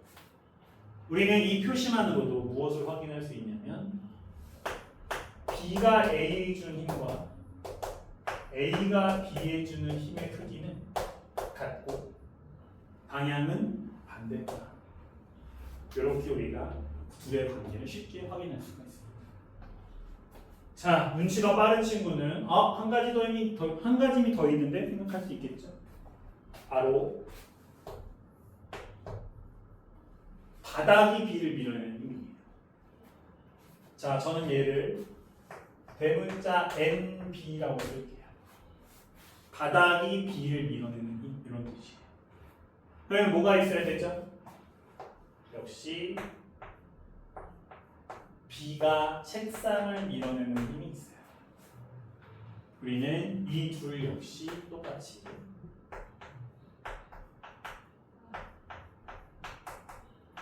크기가 같고 방향이 반대다라는 사실을 파악할 수 있습니다.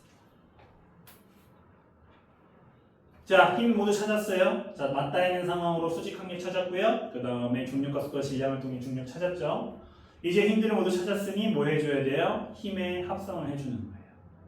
자, 힘의 합성을 해줄 때, 자, 우리는 어떤 방법을 쓸 수 있냐면 물체별로 보는 방법이 있고요. 여러 개의 물체를 하나로 묶어서 볼 수 있어요. 왜 이게 가능할까요? 바로 두 물체가 마치 한 물체처럼 함께 움직이기 때문에 이 경우는 함께 멈춰있기 때문이죠. 자, 아주 중요한 운동 과정의 운동 방정식의 핵심 스킬인데 바로 같은 운동 상태인 물체는 그냥 같은 물체 취급을 해버릴 수 있어요.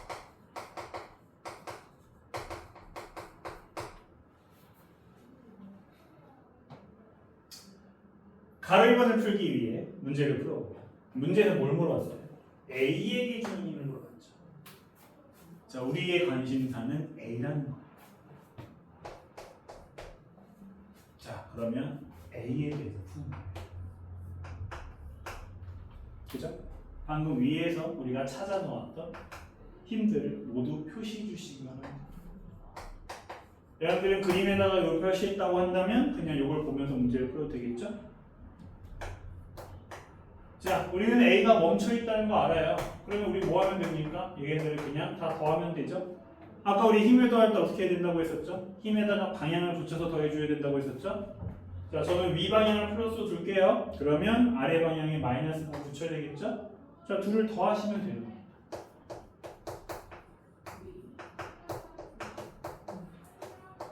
A가 멈춰 있는 상태, 힘의 평형 상태이기 때문에 우리는 이 값이 0인 걸 알 수 있죠? 우리는 A에게 주는 힘, B가 A에게 주는 힘이 20N임을 구할 수가 있게 됩니다. 자, 그냥 이치에 맞춰서 우리가 배운 방식들을 순서대로만 써주면 되는 아주 간단한 겁니다. 우리가 아직은 아주 고난도의 복잡한 문제를 다루지 않을 것이기 때문에 이 규칙만 잘 따라줘도 어렵지 않게 힘들을 구해냈습니다. 자, 두 번째 문제도 쉽게 풀어낼 수 있는데 조금 다르게 한번 풀어볼까요? 아까 얘기했던 요거 한번 해볼까요? 같은 운동 상태의 물체는 같은 물체예요. 그러면 A와 B를 이렇게 하나의 물체로 합쳐서 볼 수 있어요. 자, 그러면 우리가 A와 B에게 각각 그려놨었던 힘들이 전부 다 한 물체에 작용한 힘들이 되니까 이것들을 전부 다 더할 수 있어요. 그러면 이 중에서 없어지는 힘이 하나 있습니다. 바로 무엇이냐면 A가 받는 힘과 B가 받는 힘은 둘이 크기가 같고 방향이 반대거든요. 그러니 이 둘을 더하면 어떻게 되겠어요? 둘이 서로 없어지겠죠. 작용 반작용 관계의 두 힘이 서로 사라지게 돼요. 자, 그러면 뭐만 남습니까? A와 B의 중력의 격이 20과 30이 각각 남고요. 그 다음에 자, B가 받는 책상의 B를 떠받치는 힘이 남죠. 바로 내가 지금 구하고 싶은 거예요. 자, 그래서 우리는 역시 똑같이 도를 붙여서 힘들을 더해낼 수가 없고,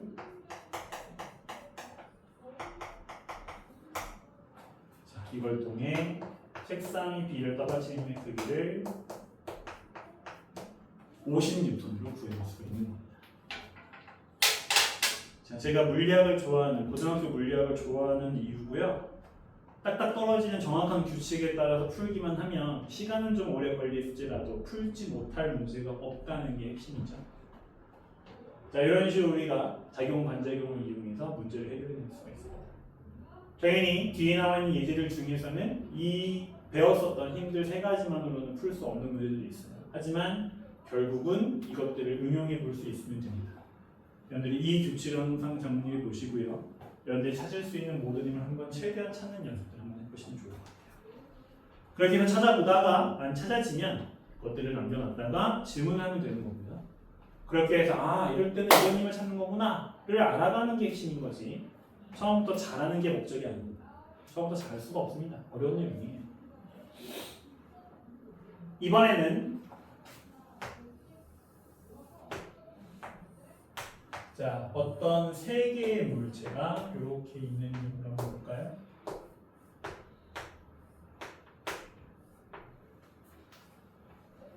자, 어떤 세 개의 물체가 실에 매달려서 이렇게 움직이고 있습니다. 자, 제가 오른쪽 끝에다가 힘을 줘서 물체가 움직이고 있고요. 자, 내가 지금 20N의 힘을 주고 있습니다. 자, 앞에서부터 물체들의 전체 20N 하세요. 자, 앞에서부터 질량이 각각 3kg, 2kg, 1kg의 질량을 갖고 있고요. 각각의 이름을 A, B, C라고 이름을 지읍시다. 자, 그 사이에는 P와 Q라고 하는 줄이 이렇게 달려있는 거예요. C. 자, 이런 상황이라고 봅시다. 자, 이런 문제를 풀어야 돼요. 자, 이런 문제에서 항상 나오는 것들은 첫 번째, 제일 첫 번째로 대부분 뭘 물어보냐면 이 물체들의 가속도를 물어봅니다. 자, 우리 처음이니까 아주 천천히 풀 거예요. 혹시라도 풀이 방법을 아는 친구들도 답답하겠지만 천천히 한번 가보세요. 일단 힘을 찾는 게 먼저라고 했습니다. 당연히 질량이 나와 있고요. 자, 중력 가속도는 똑같이 10m/s 제곱을 했을 때 중력 찾을 수 있겠죠. 당연히 물체들이 바닥에 맞닿아 있기 때문에 수직항력 똑같이 구할 수 있어요. 그런데 이 물체의 운동 방향을 보시면 오른쪽 방향, 중력과 수직 방향이에요. 자, 이 힘의 방향이 중력과는 상관이 없는 방향이라는 거죠. 자, 이렇게 운동의 방향과 수직인 힘은 운동에 영향을 끼치지 않기 때문에 굳이 찾을 필요 없다는 거예요. 그죠? 그래서 찾을 수 있지만 안 찾는 겁니다. 없는 게 아니라 안 찾는 거예요. 그래서 자, 이 물체들의 중력과 바닥 사이의 수직항력은 우리가 무시하고 볼 겁니다. 자, 그러면 이제 우리 눈에 뭐가 보이죠? 바로 실이 보이죠. 자, 실 P가 A와 B 사이에 매달려 있습니다. 제가 아까 뭐라고 했냐면 실은 작용점이 어디 있다? 물체, 실이 맞닿은 물체에 있다고 했죠. 자, 이 점을 중심으로 이렇게 잡아당기는 방향으로 힘이 작용을 해야 되고요. 둘의 크기는 같다고 했는데 여기 옆에도 장력이 하나 더 있거든요. 그렇기 때문에 제가 얘를 TP라고 이렇게 써줄 겁니다. 자, 제가 뭐라고 했냐면 이 둘은 반드시 크기가 같아야 된다고 했죠? 딱 봐도 둘의 방향이 어때요? 반대죠? 오른쪽을 주로 우리가 플러스로 쓰니까 왼쪽 방향의 TP를 마이너스로 한번 써볼 수 있어요. 그러면 같은 방식으로 오른쪽에 있는 Q에 대해서도 똑같이 우리가 쓸 수 있겠죠? TQ라는 장력이 존재할 거고요. 마이너스 방향의 장력을 마이너스 TQ 이렇게 쓸 수 있어요. 자, 여기 있는 24N도 역시 힘이죠. 자, 얘는 오른쪽 방향이니까 플러스 24N을 읽으시면 될 거예요. 자, 이렇게 세 가지 개수만은 5가지 힘이 지금 물체의 운동과 관련된 힘이다 이렇게 볼 수 있겠죠. 근데 제가 아까 뭐라고 했냐면 같은 운동 상태의 물체는 같은 물체 취급할 수 있다고 했어요. 당연히 이렇게 실에 매달려서 물체를 끌고 있을 때 당연한 얘기로 마찰이 없다면 우리는 이 A, B, C가 전부 함께 움직이고 있을 거라고 알 수 있을 거예요. 이 셋은 같은 운동 상태를 갖고 있다라고 볼 수 있겠죠. 그래 우리는 이 셋을 묶어버릴 수 있습니다. 그렇게 되면 여기 나와 있는 모든 힘을 다 더할 수 있게 되겠죠. 그런데 그렇게 되면 어떤 일이 생기죠?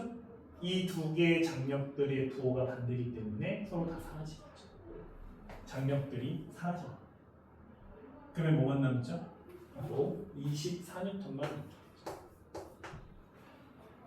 우리는 이 24N의 알짜 힘이 3kg와 2kg와 1kg를 운동의 변화를 일으키고 있다고 얘기할 수 있습니다.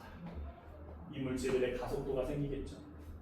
우리는 이 물체들의 가속도를 다음과 같이 구할 수 있을 거예요. 엄청 간단하죠? 요게 여러분들한테 자연스럽게 다가올 수 있도록 연습을 해주셔야 됩니다. 처음엔 당황스럽게 안 다가올 수도 있고요. 이게 왜 그렇지? 라는 의문이 생길 수 있습니다. 자, 그런 의문이 생길 때마다 질문을 해주셔야 돼요. 다시 한번 말씀드리지만 절대로 쉬운 문제가 아니고요. 어려운 문제입니다. 자, 이 방법을 여러분들이 자유자재로 쓸 수 있도록 내용들을 정리해 보실 수 있어요.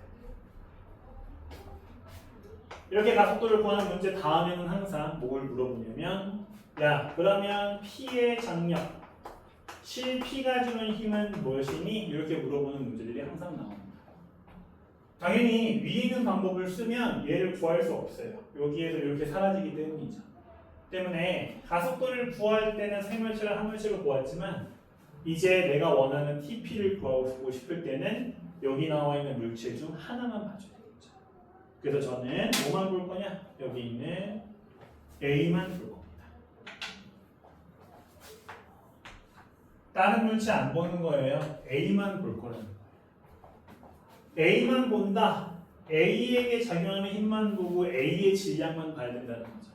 대신 딱 하나 우리가 알고 있는 게 있어요. 뭘 알고 있죠? 바로 A의 가속도예요. 세 물체가 함께 움직이고 있었기 때문에 A의 가속도 역시 4m/s 제곱이라는 것을 알 수 있겠죠. 자, 이번 통에 우리는 A에 대한 식을 따로 써볼 수가 있을 겁니다. A는 무슨 힘만 받고 있냐면 오른쪽으로 P의 장력만 받고 있어요. 자, 이 P의 장력의 알짜 힘은 A의 질량 3kg를 가속도 4로 움직이게 하고 있죠.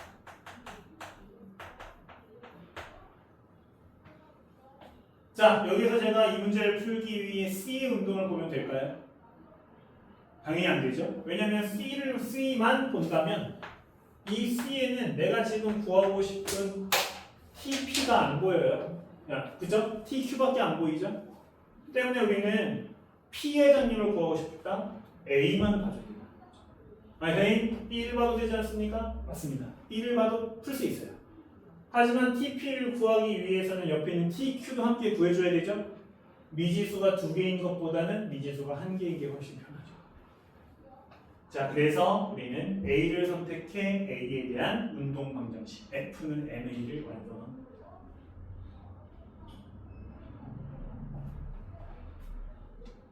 한 가지 마지막으로 더 볼게요.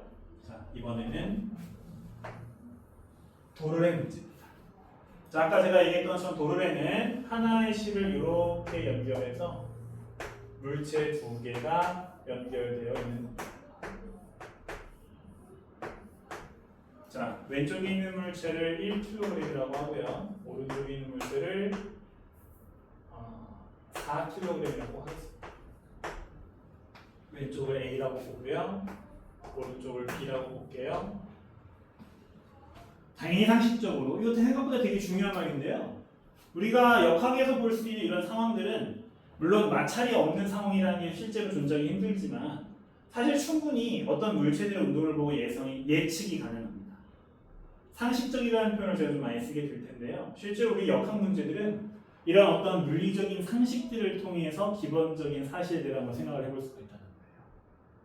자, 당연히 우리가 돌을 두 물체를 매단 적 없죠. 이런 경우 누가 있겠습니까? 하지만 자, 서로 다른 질량의 이 물체들을 매달았을 때 이 물체들의 운동이 어떤 식으로 일어날 것인지에 대해서는 사실 누구나 예상할 수 있습니다. 어떻게 될 거라 예상할 수 있죠? 당연히 B쪽이 더 무거우니까 B쪽으로 끌려갈 것이다 라는 것을 우리가 확인할 수 있겠죠.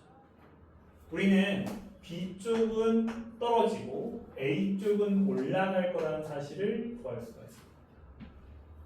생각보다 굉장히 중요한 직관이고요. 자, 이런 직관들을 통해서 문제풀이를 좀 더 쉽게 해낼 수가 있기 때문에 자, 여러분들이 쓸 수 있다면 적극적으로 사용하되 항상 조심하셔야 될 것은 여러분들이 과학적이다라고 생각하는 생각이 생각보다 과학적이 아닐 수 있습니다. 이거 생각보다 사람들이 자주 빠지는 함정이거든요. 이건 과학적인 생각이야 라고 혼자 생각하는 거죠. 누가 봐도 과학적이라고 볼 수 있어야 되는 생각이 있어야 되는 것인데 그렇지 않은 경우가 많다. 그래서 최대한 단순한 경우들에만 이런 것들을 상상해 주셔야 되고요. 내가 처음 보는 상황들에서는 함부로 이런 생각들을 하시면 안 됩니다. 하지만 내가 알고 있는 상황이라면 자, 이런 생각들을 통해서 문제풀이를 훨씬 쉽게 할 수 있다는 거죠. 자, 그 다음은 똑같습니다. 역시 똑같이 힌트를 찾아줘야 되겠죠? 자, 일단 물체들이 중력을 갖고 있습니다. B는 40N, A는 10N. 자, 실이 매달려 있는데 항상 생각해야 되죠? 자, 여기 있는 실들은 이렇게 하나의 실이 걸려 있는 것이고요. 때문에 여기에 존재하는 장력의 크기는 같아야 합니다. 저는 T라고 쓸게요.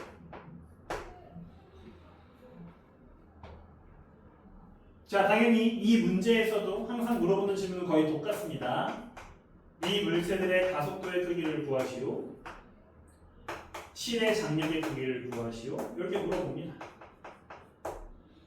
자, 그런데 여기서는 앞에 있는 문제와 좀 상황이 달라졌어요. 앞에 있는 상황에서는 이 중력이 물체의 운동과 상관이 없었기 때문에 무시할 수 있었죠? 하지만 여기서 무시할 수가 없고요. 그 다음에 또 하나는 이 물체들이 움직이는 방향이 달라요. 자, B는 아래로 움직이고 있고 A는 위로 움직이고 있죠. 그런데 이렇게 한번 생각해 보세요. 여기 있는 줄을 이렇게 한번 펴본다고 생각해 보세요. 그러면 이렇게 줄이 나왔을 때 B의 아래쪽 방향은 오른쪽, 역시 A의 위쪽은 오른쪽 방향. 사실 이 둘은 이렇게 봤을 땐 달라 보이지만 같은 방향이라는 사실은 나오겠죠. 우리는 B가 떨어지는 방향과 A가 올라가는 방향이 같은 방향이라는 사실을 이해할 수 있을 거예요. 그러면 우리는 이제 A와 B에 대해서 방향의 길을 좀 다르게 보면 돼요. A는 아래로 내려가는 게 플러스예요.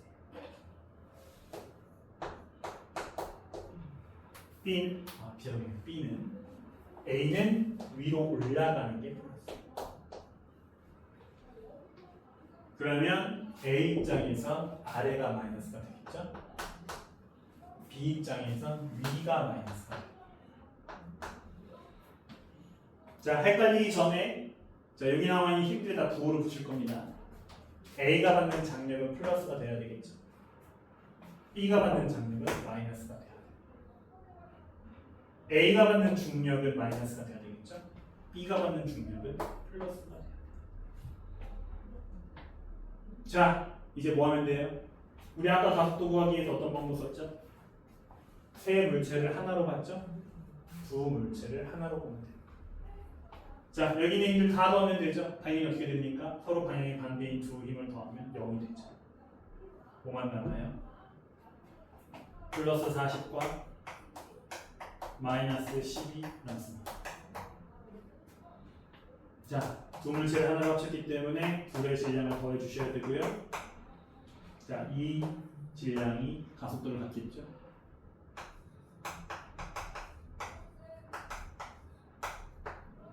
자, 우리는 A와 B가 각각 아래쪽과 위쪽으로 6m/s 제곱의 가속도를 갖고 있다는 것을 알아낼 수 있습니다. 자, 이제 장력 구할 차례예요. 자, A와 B 둘 다 똑같은 장력이 존재하고 있기 때문에 A와 B 둘 중에 아무거나 골라서 식을 써주시면 돼요. 그냥 자기 원하는 대로. A 볼까요? 자, A만 봐야 되는 거니까 B를 가리고요. 그러면 A에 존재하는 힘들 다 써주시면 됩니다. A는 플러스 T와 마이너스 10을 갖고 있고요. 질량이 1kg인데 가속도는 위에서 구해놓은 6으로 움직이는 걸 알고 있죠?